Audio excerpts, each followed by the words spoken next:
हनुमान का सागर पार करना। बड़े बड़े गजराजों से भरे हुए महेंद्र पर्वत के समतल प्रदेश में खड़े हुए हनुमान जी वहां जलाशय में स्थित हुए विशालकाय हाथी के समान जान पड़ते थे। सूर्य, इंद्र, पवन, ब्रह्मा आदि देवों को प्रणाम कर हनुमान जी ने समुद्र लंघन का दृढ़ निश्चय कर लिया और अपने शरीर को असीमित रूप से बढ़ा लिया। उस समय वे अग्नि के समान जान पड़ते थे। उन्होंने अपने साथी वानरों से कहा, हे मित्रों, जैसे श्री रामचंद्र जी का छोड़ा हुआ बाण वायुवेग से चलता है, वैसे ही तीव्र गति से मैं लंका में जाऊंगा और वहां पहुंचकर सीता जी की खोज करूंगा। यदि वहां भी उनका पता न चला तो रावण को बांधकर रामचंद्र जी के चरणों में लाकर पटक दूंगा। आप विश्वास रखें कि मैं सर्वथा कृतकृत्य होकर ही सीता के साथ लौटूंगा, अन्यथा रावण सहित लंकापुर को ही उखाड़ कर लाऊंगा। इतना कहकर हनुमान आकाश में उछले और अत्यंत तीव्र गति से लंका की ओर चले। उनके उड़ते ही उनके झटके से साल आदि अनेक वृक्ष पृथ्वी से उखड़ गए और वे भी उनके साथ उड़ने लगे।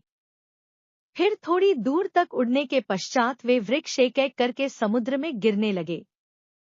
वृक्षों से पृथक होकर सागर में गिरने वाले नाना प्रकार के पुष्प ऐसे प्रतीत हो रहे थे मानो शरद ऋतु के नक्षत्र जल की लहरों के साथ अटखेलियां कर रहे हों।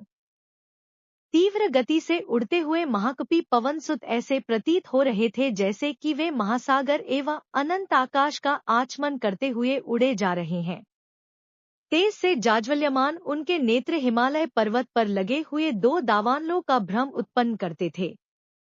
कुछ दर्शकों को ऐसा लग रहा था कि आकाश में तेजस्वी सूर्य और चंद्र दोनों एक साथ जलनिधि को प्रकाशित कर रहे हों।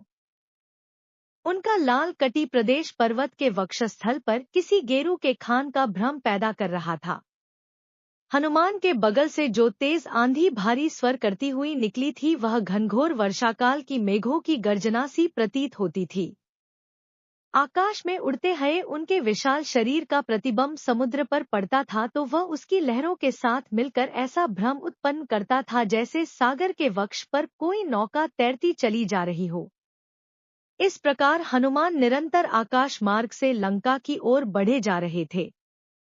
हनुमान के अद्भुत बल और पराक्रम की परीक्षा करने के लिए देवता, गंधर्व, सिद्ध और महर्षियों ने नागमाता सुरसा के पास जाकर कहा, हे नागमाता, तुम जाकर वायुपुत्र हनुमान की यात्रा में विघ्न डालकर उनकी परीक्षा लो कि वे लंका में जाकर रामचंद्र का कार्य सफलता पूर्वक कर पाएंगे या नहीं। ऋषियों के मर्म को समझकर सुरसा विशालकाय राक्षसनी का रूप धारण करके समुद्र के मध्य में जाकर खड़ी हो गई और उसने अपने रूप को अत्यंत विकृत बना लिया। हनुमान को अपने सम्मुख पाकर वह बोली, आज मैं तुम्हें अपना आहार बनाकर अपनी क्षुधा को शांत करूंगी। मैं चाहती हूँ तुम स्वयं मेरे मुख में प्रवेश करो ताकि मुझे तुम्हें खाने के लिए प्रयत्न न करना पड़े।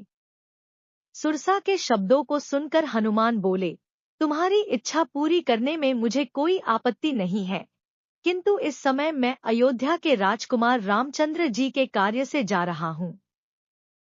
उनकी पत्नी को रावण चुराकर लंका ले गया है। मैं उनकी खोज करने के लिए जा रहा हूँ।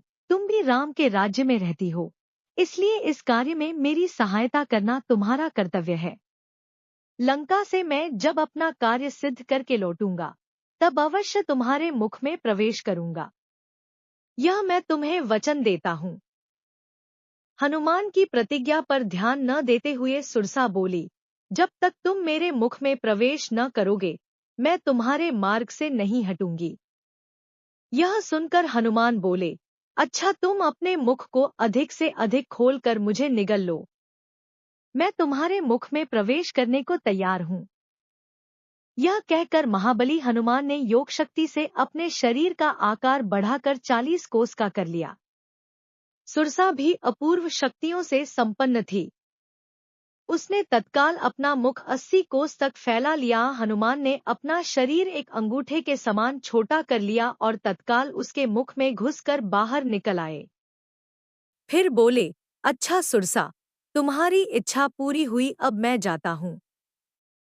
प्रणाम। इतना कहकर हनुमान आकाश में उड़ गए। पवनसुत थोड़ी ही दूर गए थे कि सिंहिका नामक राक्षसनी की उन पर दृष्टि पड़ी। वह हनुमान को खाने के लिए लालित हो उठी। वह छाया ग्रहण विद्या में पारंगत थी। जिस किसी प्राणी की छाया पकड़ लेती थी, वह उसके बंधन में बंधा चला आता था। जब उसने हनुमान की छाया को पकड़ लिया तो हनुमान की गति अवरुद्ध हो गई। उन्होंने आश्चर्य से सिंहिका की ओर देखा।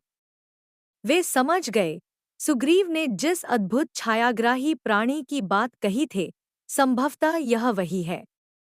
यह सोचकर उन्होंने योगबल से अपने शरीर का विस्तार मेघ के समान अत्यंत विशाल कर लिया। सिंहिका ने भी अपना मुख तत्काल आकाश से पाताल तक फैला लिया और गरजती हुई उनकी ओर दौड़ी। यह देखकर हनुमान अत्यंत लघु रूप धारण करके उसके मुख में जा गिरे और अपने तीक्ष्ण नाखूनों से उसके मर्मस्थलों को फाड़ डाला। इसके पश्चात बड़ी फुर्ती से बाहर निकलकर आकाश की ओर उड़ चले।